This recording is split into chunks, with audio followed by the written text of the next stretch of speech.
উল্লেখযোগ্য বাংলাদেশেও কাজ আছে এবং সাউথ ইন্ডিয়াতেও কাজ আছে। এটা খুব বোকা একটা প্রশ্ন হলো। অর্থাৎ Shariful Raj, he is very dear to me, he is like a brother to me. So ওর একটা স্ক্রিনিং হচ্ছে, ডেফিনেটলি আমি দেশে আছি, সো আমি চলে এসেছি। ও কিন্তু নাটকের জায়গা থেকে, ওটিটির জায়গা থেকে ওর অ্যাক্টিং স্কিলটা অনেক আগে থেকে প্রমাণ করে এসেছে এবং চলচ্চিত্রে বা সিলভার স্ক্রিনে আমার কাছে মনে হয়নি যে কোনোভাবে কোনো নায়িকার মধ্যে যে ব্যাপারগুলো থাকে সেটা নিয়ে একদমই ভালো করেছে। খুব সুন্দর অ্যাকশন করেছে, খুব সুন্দর রোম্যান্সের জায়গাগুলো খুব সুন্দর করে ফুটিয়ে তুলেছে। রাজের সাথে অ্যাক্টিং করতে হলে যে ধরনের এনার্জির দরকার হয় সেটাও খুব ভালোভাবে তাসনিয়া ফারিন খুব সুন্দর করে করতে পেরেছে।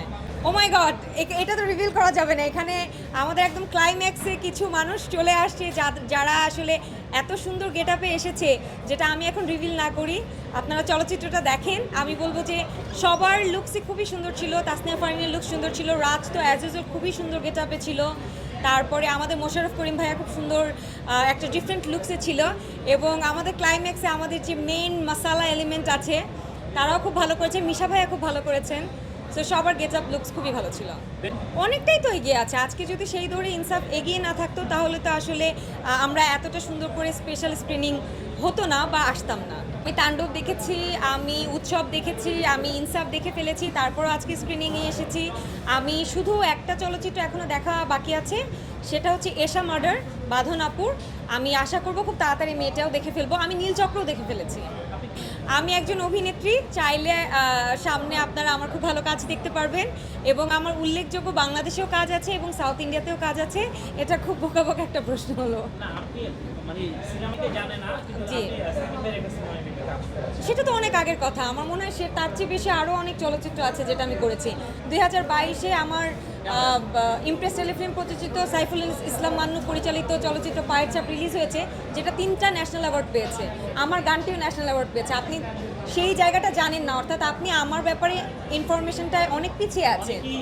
আমি সাকিব খানের যে সিনেমার কথা বলছেন তারও পরে আমি এককভাবে 2টো তেলেগু সিনেমা রিলিজ করেছি একদম সলো নায়িকা হিসেবে। আপনি সেটাও জানেন না। তো আপনি তো অনেকেই জানে না, আমি বলবো এখানে অনেকে জানে। হয় আজকে আমরা এই চলচ্চিত্র বাংলাদেশে কী কাজ হচ্ছে এটা নিয়ে থাকি, কারণ আমার চলচ্চিত্র নিয়ে কথা বলতে হলে আমাদেরকে ইন্ডিয়া যেতে হবে।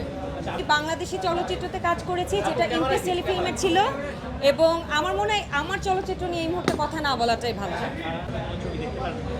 সাকিব খানের সাথে ছবি দেখতে পারবো কিনা এটা সাকিব খান ভাইয়া ভালো বলতে পারবেন, প্রযোজক ভালো বলতে পারবেন, পরিচালক ভালো বলতে পারবেন।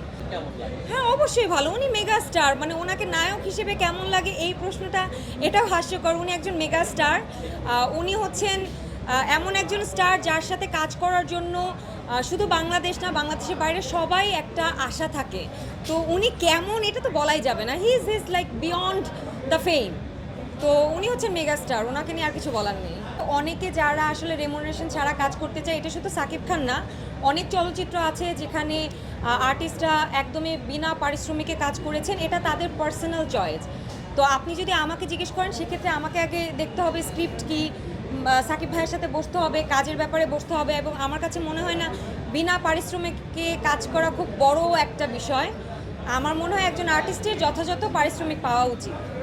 না, কেন সাকিব ভাইয়া প্রাধান্য পাবেন না? এখন সাকিব ভাইয়ের একটা চলচ্চিত্রে যদি আমার করার মতো কোনো অ্যাপিয়ারেন্সই না থাকে, কোনো কাজ না থাকে, সেখানে তো মানে আপনি তো এমনভাবে বলছেন যে আমি সাকিব ভাইয়ের নাম শুনে পাসিং ক্লাউড হয়ে যাব, সেটা তো হব না।